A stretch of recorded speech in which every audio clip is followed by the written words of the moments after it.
नमस्कार, मैं हूं दीपक भंडारी और आप देख रहे हैं D4U न्यूज। चर्चा करेंगे दिन भर की बड़ी खबरों पर। पंजाब सरकार की ओर से 600 यूनिट फ्री देने की घोषणा को लेकर बिजली विभाग की ओर से सर्कुलर जारी कर दिया गया है। चिट्ठी के मुताबिक फ्री बिजली का पूरा लाभ अनुसूचित जातियों, पिछड़ी जातियों, गरीबी की रेखा से नीचे रहने वाले BPL परिवारों और स्वतंत्रता सेनानियों के परिजनों को मिलेगा। जनरल वर्ग के लोगों को इसका कोई खासा लाभ नहीं मिलेगा, क्योंकि एक महीने में केवल 300 यूनिट ही बिजली फ्री दी जानी है और 2 महीने में 600 यूनिट बिजली फ्री दी जाएगी। यदि किसी का बिल 1 यूनिट भी अधिक आता है, यानी कि 2 महीने में यदि किसी का बिजली का बिल 601 यूनिट रुपए आता है और वह सामान्य वर्ग से है, तो उसे पूरा बिल चुकाना होगा। जबकि SC और BC वर्ग पर यह सरकार की यह शर्त लागू नहीं होगी। श्री अकाल तख्त साहब के जथेदार ज्ञानी हरप्रीत सिंह की ओर से SGPC को कमजोर होने को लेकर जारी किए गए एक बयान पर सांसद रणजीत सिंह बिट्टू ने जथेदार को ट्वीट करके इसका जवाब दिया है। बिट्टू ने लिखा है कि जथेदार साहब, SGPC कमजोर नहीं है, SGPC को कमजोर किया गया है, इसका रुतबा खत्म कर दिया गया है। जत्थेदार साहब और प्रधान साहब गुरबानी से गुरुओं के संदेश लोगों तक पहुंचाने की जिम्मेदारी भूल चुके हैं। सिखों को गुरबानी के साथ जोड़ने की बजाय आतंकवादियों, लुटेरों और डाकुओं की तस्वीरें गुरु घरों में लगाकर उनकी रिहाई की कोशिश करते रहेंगे, तो फिर आपकी बात कौन सुनेगा। जो जत्थेदार और SGPC प्रधान बादलों के इशारों पर चलेगा, वह बादलों की ही तरह खत्म हो जाएगा। इसलिए जथेदार से निवेदन है कि उसी व्यक्ति को जथेदार बनाया जाए जो सही अर्थों में संगत को गुरु और गुरबानी से जोड़ने की बात करता हो। पंजाब में 15 अगस्त से 75 आम आदमी क्लिनिक यानी कि मोहल्ला क्लिनिक शुरू किए जा रहे हैं, जिसका नाम बदलकर आम आदमी क्लिनिक रखा जा चुका है। शनिवार को मुख्यमंत्री भगवंत मान ने मोहाली पहुंचकर मोहल्ला क्लिनिक का जायजा भी लिया। इसके बाद उन्होंने कहा कि देश की आजादी की 75वीं वर्षगांठ पर 15 अगस्त को 75 आम आदमी क्लिनिक शुरू करेंगे। इसमें टेस्ट के 41 किस्म के पैकेज दिए जाएंगे। 100 किस्म से ज्यादा के टेस्ट यहां पर उपलब्ध होंगे। आम आदमी क्लिनिक में इलाज भी मुफ्त होगा। सो मुहल्ला क्लिनिक, आम आदमी क्लिनिक ਜਿਹੜੇ ਨੇ ਇਹ ਉਹਨਾਂ ਹਸਪਤਾਲਾਂ ਦਾ ਵਾਰਡਨ, ਉਹਨਾਂ ਹਸਪਤਾਲਾਂ ਦਾ ਰਸ਼ ਘਟਾਉਣ ਦੇ ਵਿੱਚ ਵੀ ਸਹਾਇਕ ਹੋਣਗੇ ਤੇ 75 ਦੇ ਵਿੱਚੋਂ ਇੱਕ 5 ਫੇਜ਼ ਵਾਲਾ ਜਿਹੜਾ ਇੱਕ ਕਲੀਨਿਕ ਹੈ, ਇਹ ਇੱਕ ਹੋਊਗਾ। 15 ਵੇਟਿੰਗ ਚੇਅਰਾਂ ਨੇ। ਬਕਾਇਦਾ ਤੌਰ ਤੇ ਜਿਹੜਾ ਪਹਿਲਾਂ ਆ ਗਿਆ ਉਹ ਟੋਕਨ ਉਹਨੂੰ ਮਿਲੂਗਾ, ਉਸੇ ਟੋਕਨ ਦੇ ਹਿਸਾਬ ਨਾਲ ਉਹਨੂੰ ਅਪਾਇੰਟਮੈਂਟ ਡਾਕਟਰ ਸਾਹਿਬ ਦੀ ਹੋਊਗੀ। ਇਨ ਕੇਸ ਕੋਈ ਬੰਦਾ ਆਨਲਾਈਨ ਵੀ अपॉइंटमेंट लेके आ सकता जी, मैं 8:15 बजे आऊँगा, तो 8:15 बजे वो जी वारी है वो बुक कर दी जाऊगी। सो असीं चाहुंदे आ कि सेहतमंद पंजाब होवे ते पंजाब जिहड़ा है वो अज बहुत किस्म दीआं अलामतां नाल जूझ रहा है। सो पिंडां दे विच तां बहुत ज़्यादा बुरा हाल है, जिथे डिस्पेंसरी है नहीं, जिथे डॉक्टर है नहीं, दवाइयां है नहीं।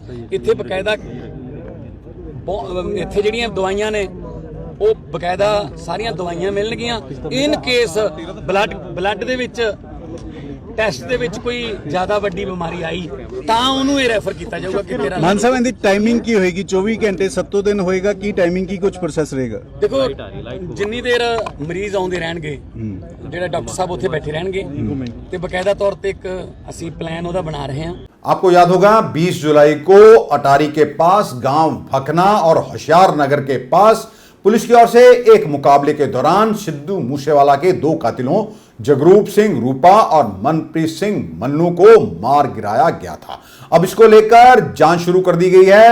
इस एनकाउंटर की जांच के लिए IG border range Mohnish Chawla की ओर से स्पेशल इन्वेस्टिगेशन टीम का गठन कर दिया गया है, जिसकी जिम्मेदारी SP डिटेक्टिव गुरदासपुर को सौंपी गई है। इसके अलावा इस टीम में अमृतसर रूरल में अजनाला के DSP और SHO घरिंडा को भी शामिल किया गया है। सिद्धू मूसेवाला कत्ल कांड के दोनों शूटरों को ढेर करने के बाद पंजाब पुलिस 5 राज्यों की कोऑर्डिनेशन कमेटी की मदद से गैंगस्टरों पर शिकंजा कसेगी। DGP गौरव यादव की ओर से बताया गया है कि पंजाब, हरियाणा, हिमाचल, राजस्थान और उत्तर प्रदेश की पुलिस के बीच तालमेल से गैंगस्टर किसी एक राज्य में वारदात कर दूसरे राज्य में पनाह नहीं ले पाएंगे। गैंगस्टरों की पल पल की मूवमेंट पर पुलिस की नजर रहेगी। विदेश में रह रहे गैंगस्टर भी अपने गुर्गों के जरिए पंजाब में अब आसानी से वारदातों को अंजाम नहीं दे पाएंगे। गोल्डी बराड़ समेत विदेश में रह रहे गैंगस्टरों पर शिकंजा कसा जाएगा। सिद्धू मूसेवाला कत्लकांड के बाद अब तक फरार चल रहे शूटर दीपक मुंडी की गिरफ्तारी के लिए भी स्पेशल टीम बनाई जा चुकी है। एंटी गैंगस्टर टास्क फोर्स के चीफ एडीजीपी प्रमोद बान ने कहा कि शार्प शूटर दीपक मुंडी भी पुलिस के रडार पर है, शीघ्र ही उसे भी गिरफ्तार कर लिया जाएगा। पंजाब में मोहाली स्थित सीबीआई की कोर्ट की ओर से रिटायर्ड आईपीएस अधिकारी बलकार सिंह समेत 3 पुलिस वालों को 3-3 साल की सजा सुनाई गई है। सजा पाने वालों में रिटायर्ड एसएचओ उधम सिंह और सब इंस्पेक्टर भी शामिल हैं। इन तीनों को 30 साल पुराने मामले में सजा हुई है। इन्होंने अमृतसर से एक युवक को उठाया था जिसका बाद में कोई अता पता नहीं लगा। 7 मई 1992 को अमृतसर के गांव पौरसी राजपूत से सुरजीत सिंह नामक के युवक को उठा लिया गया था। उस वक्त के डीएसपी बलकार सिंह, एसएचओ उधम सिंह और कांस्टेबल रहे उधम ने ही यही कार्रवाई की थी। जिस सुरजीत को पुलिस की ओर से किडनैप किया गया था वह कहां गया, इसके बारे में आज तक कोई पता नहीं चल पाया है। ना तो उसे पुलिस रिकॉर्ड में हिरासत में दिखाया गया है, ना ही गिरफ्तार दिखाया गया है और वह कभी घर भी नहीं लौटा। परिजन को भी उम्मीद थी कि कभी ना कभी सुरजीत लौट कर आएगा। अब परिजनों को यह आशंका है कि सुरजीत का फर्जी एनकाउंटर कर दिया गया। ਮੇਰੇ ਪਤੀ ਸਜ਼ਾਵਾਂ ਹੋਈਆਂ ਇਸ ਗੱਲ ਦੀ ਸਾਨੂੰ ਮਨ ਦੇ ਵਿੱਚ ਖੁਸ਼ੀ ਵੀ ਆ ਵੀ ਇੰਨੇ ਚਿਰ ਦੇ ਅਸੀਂ ਤੁਰੇ ਸੀ ਤੇ ਵੀ ਇਹਨਾਂ ਨੂੰ ਸਜ਼ਾ ਮਿਲ ਗਈ ਐਡੇ ਵੱਡੇ ਆਫੀਸਰ ਨੂੰ ਤੇ ਪਰ ਮਨ ਨੂੰ ਤਸੱਲੀ ਵੀ ਨਹੀਂ ਗਈ ਵੀ ਇਹ ਸਜ਼ਾ ਜਿਹੜੀ ਜੱਜ ਸਾਹਿਬ ਨੇ ਬਹੁਤ ਥੋੜੀ ਦਿੱਤੀ ਆ 30 ਸਾਲ ਦੀ 3 ਸਾਲ ਦੀ ਸਜ਼ਾ ਕੋਈ ਖਾਸ ਸਜ਼ਾ ਨਹੀਂ ਇਹਨਾਂ ਨੂੰ ਦਿੱਤੀ ਗਈ ਨਾ ਕੋਈ ਬੱਚਿਆਂ ਬਾਰੇ ਨਾ ਕਿਸੇ ਨੂੰ ਜੌਬ ਨਾ ਕੋਈ ਇਹਨਾਂ ਨੇ ਬੱਚਿਆਂ ਨੂੰ ਮਾਲੀ ਸਹਾਇਤਾ ਕੁਝ ਨਹੀਂ ਦਿੱਤਾ ਜੀ ਤੇ ਕੀ ਮਾਮਲਾ ਕੀ ਸੀ ਲੈ ਕੇ ਕਿਉਂ ਗਏ ਸੀ ਘਰੋਂ ਕੀ ਕਹਿ ਕੇ ਲੈ ਕੇ ਗਏ ਸੀ ਕਿ ਵਾਕਈ ਘਰ ਤੋਂ ਹਥਿਆਰ ਬਰਾਮਦ ਹੋਏ ਸੀ ਉਹਨਾਂ ਨਹੀਂ ਜੀ ਅਸੀਂ ਕੀ ਕਹਿਣਾ ਸਾਡੇ ਪਿੰਡ ਚੋਂ ਪੁੱਛੋ ਕੋਈ ਵੀ ਇੱਕ ਜਣਾ ਕਹਿ ਦੇਵੇ ਵੀ ਇਹਨਾਂ ਇਹ ਮਾੜੇ ਕੰਮ ਵਿੱਚ ਹੀ ਜਾਂ ਕੋਈ ਨਿਕਲਿਆ ਅਸੀਂ ਕਦੇ ਨਾ ਰੋਂਦੇ ਜੇ ਉਹ ਮਾੜੇ ਕੰਮਾਂ 'ਚ ਹੁੰਦਾ ਅਸੀਂ ਕਦੇ ਨਾ ਰੋਂਦੇ ਕਹਿੰਦੇ ਮਾੜੇ ਕੰਮ ਦਾ ਮਾੜਾ ਨਤੀਜਾ ਮਿਲਣਾ ਸੀ ਪਰ ਨਹੀਂ ਉਹਨੇ ਕਦੇ ਕੁੱਤੇ ਨੂੰ ਸੋਟਾ ਤੱਕ ਨਹੀਂ ਮਾਰਿਆ ਸੀ। ਇਹ ਬਲਕਾਰ ਸਿੰਘ ਊਧਮ ਸਿੰਘ ASI ਸਤਵੰਤ ਸਿੰਘ ਜਿਹੜਾ ਮਰ ਗਿਆ ਹੁਣ ਹਾਕਮ ਸਿੰਘ ਜਿਹਨੂੰ ਸਜ਼ਾ ਹੋਈ ਆ ਸਾਹਿਬ ਸਿੰਘ ਇਹ ਗੁਰੂ ਗ੍ਰੰਥ ਸਾਹਿਬ ਤੇ ਹੱਥ ਰੱਖ ਕੇ ਕਹਿ ਦੇਣ ਵੀ ਮੁੜ ਕੇ ਕਿੱਦਾਂ ਕਹਿੰਦੇ ਜਦੋਂ ਰਾਜੀਨਾਮਾ ਕਰ ਲਓ ਸਾਡੇ ਗਾੜੀ 5-5 ਲੱਖ ਰੁਪਈਆ ਸੁੱਟਦੇ ਸੀ ਉਦੋਂ ਕਿੱਦਾਂ ਕਹਿੰਦੇ ਸੀ ਵੀ ਉਦੋਂ ਸਰਜੀਤ ਸਿੰਘ ਸਹੀ ਹੋ ਗਿਆ ਸੀ ਜੀ ਤਾਂ ਹੁਣ ਜਿਹੜੀਆਂ ਸਜ਼ਾਵਾਂ ਮਿਲੀਆਂ ਕੀ ਸਮਝਦੇ ਜੇ ਕਿ ਮਨ ਨੂੰ ਸ਼ਾਂਤੀ ਮਿਲਦੀ ਹੈ ਨਹੀਂ ਸਾਡੇ ਮਨ ਨੂੰ ਪੂਰੀ ਸ਼ਾਂਤੀ ਨਹੀਂ ਸਾਡੀ ਆਤਮਾ ਜਿਹੜੀ ਆ ਨਾ ਅੰਦਰੋਂ ਖੁਸ਼ ਨਹੀਂ ਵੀ ਇਹਨਾਂ ਨੂੰ ਸਰਕਾਰਾਂ ਨੇ ਕੋਈ ਸਜ਼ਾ ਵੀ ਨਹੀਂ ਇਹਨਾਂ ਨੂੰ ਮਤਲਬ ਦਿੱਤੀ ਕਿ ਜਿੰਨਾ 30 ਸਾਲ ਹੋ ਗਏ 30 ਸਾਲ ਦੇ ਹਿਸਾਬ ਦੇ ਨਾਲ ਇਹਨਾਂ ਨੂੰ ਕੋਈ ਸਜ਼ਾ ਨਹੀਂ ਖਾਸ ਦਿੱਤੀ ਗਈ ਜੀ ਬਿਲਕੁਲ ਅਸੀਂ ਉੱਪਰਲੀ ਅਦਾਲਤ ਵਿੱਚ ਜਾਵਾਂਗੇ ਇਹਨਾਂ ਨੂੰ ਬਖਸ਼ਾਂਗੇ ਨਹੀਂ ਇਹਨਾਂ ਨੂੰ ਤਾਂ ਪ੍ਰਮਾਤਮਾ ਨੂੰ ਵੀ ਨਹੀਂ ਬਖਸ਼ਣਾ ਚਾਹੀਦਾ। पुलिस मुकाबले में मारे गए शार्प शूटर जगरूप सिंह रूपा और मनप्रीत सिंह मन्नू को गैंगस्टर जग्गू भगवानपुरिया की ओर से श्रद्धांजलि दी गई है। सोशल मीडिया पोस्ट के जरिए जग्गू भगवानपुरिया का यह कहना है कि दोनों हमेशा दिल में बसते रहेंगे। मन्नू और रूपा ने मशहूर पंजाबी सिंगर सिद्धू मूसेवाला का कत्ल किया था जिसके बाद अभी कुछ दिन पहले ही पंजाब पुलिस की ओर से अमृतसर के गांव भकना में इन दोनों का एनकाउंटर कर दिया गया है। गैंगस्टर जग्गू भगवानपुरिया के नाम से बने अकाउंट से लिखा गया है कि रूपा और मन्नू हमारे शेर भाई थे, उन्होंने हमारे लिए बहुत कुछ किया, वह हमेशा हमारे दिल में बसते रहेंगे। जो भी हुआ बहुत बुरा हुआ, हमारे दोनों भाइयों की आत्मा को शांति मिले, दोनों को वाहेगुरु अपने चरणों में स्थान दे। इन भाइयों का घाटा हमें कभी पूरा नहीं होगा। आपको यह भी बता दें कि गैंगस्टर जग्गू भगवानपुरिया इस वक्त पंजाब पुलिस की हिरासत में है।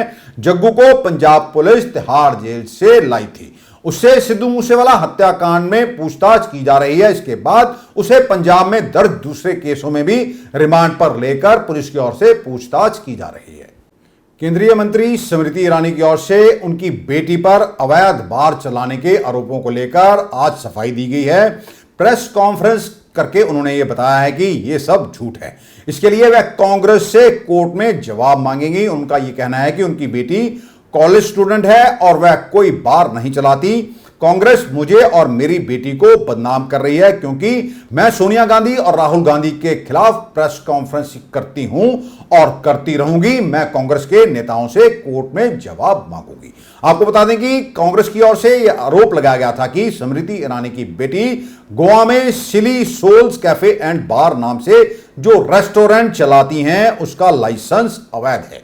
इसके मालिकों ने शराब के लाइसेंस को जिसके नाम से रिन्यू कराया है उसकी 13 महीने पहले मौत हो चुकी है। कांग्रेस के प्रवक्ता ने अपने हाथ में कागज दिखाते हुए यह आरोप मढ़ा कि वो लड़की एक अवैध बार चलाती है। मैं पवन खेड़ा से कहना चाहती हूं, मेरी 18 साल की बेटी कॉलेज में पढ़ती है। मेरी 18 साल की बेटी कोई बार नहीं चलाती। पवन खेड़ा ने यह कहा कि मेरी बेटी को शो कॉज नोटिस दिया गया और अपने हाथ में 2 कागजात दिखाए। मैं आज पूछना चाहती हूं, उन कागजों में मेरी बेटी का नाम कहां है? जयराम रमेश ने कहा कि वो आरटीआई के आधार पर मेरी बेटी पर, जो 18 साल की है, राजनीति में नहीं है, कॉलेज की स्टूडेंट है, आरटीआई के आधार पर वो मेरी बेटी पर आरोप मढ़ रहे हैं। मैं जयराम रमेश से पूछना चाहती हूं कि क्या आरटीआई की उस एप्लीकेशन में मेरी बेटी का नाम है? क्या उसके जवाब में मेरी बेटी का नाम है? कांग्रेस के प्रवक्ताओं ने कटाक्ष करते हुए, हंसते हुए ये कहा कि मैं सोनिया और राहुल के खिलाफ प्रेस कॉन्फ्रेंस करती हूं। हां, करती हूं, करती रहूंगी। हंसते हुए कहा कि मुझसे जवाब मांगा जाए। अब जवाब मैं मांगूंगी कोर्ट में, in the court of law and in the court of people. और जिस गांधी खानदान के आदेश पर यह प्रेस कॉन्फ्रेंस की गई, उनकी सरगना से कहना चाहती हूं, साल 2024 के लोकसभा चुनाव में दोबारा भेजे राहुल गांधी को अमेठी। हम फिर अमेठी में राहुल गांधी को धूल चटाएंगे। ये भारतीय जनता पार्टी के एक कार्यकर्ता होने के नाते मेरा वादा है। आज के लिए बस इतना ही। कल आपके समक्ष फिर हाजिर होंगे। तब तक के लिए नमस्कार।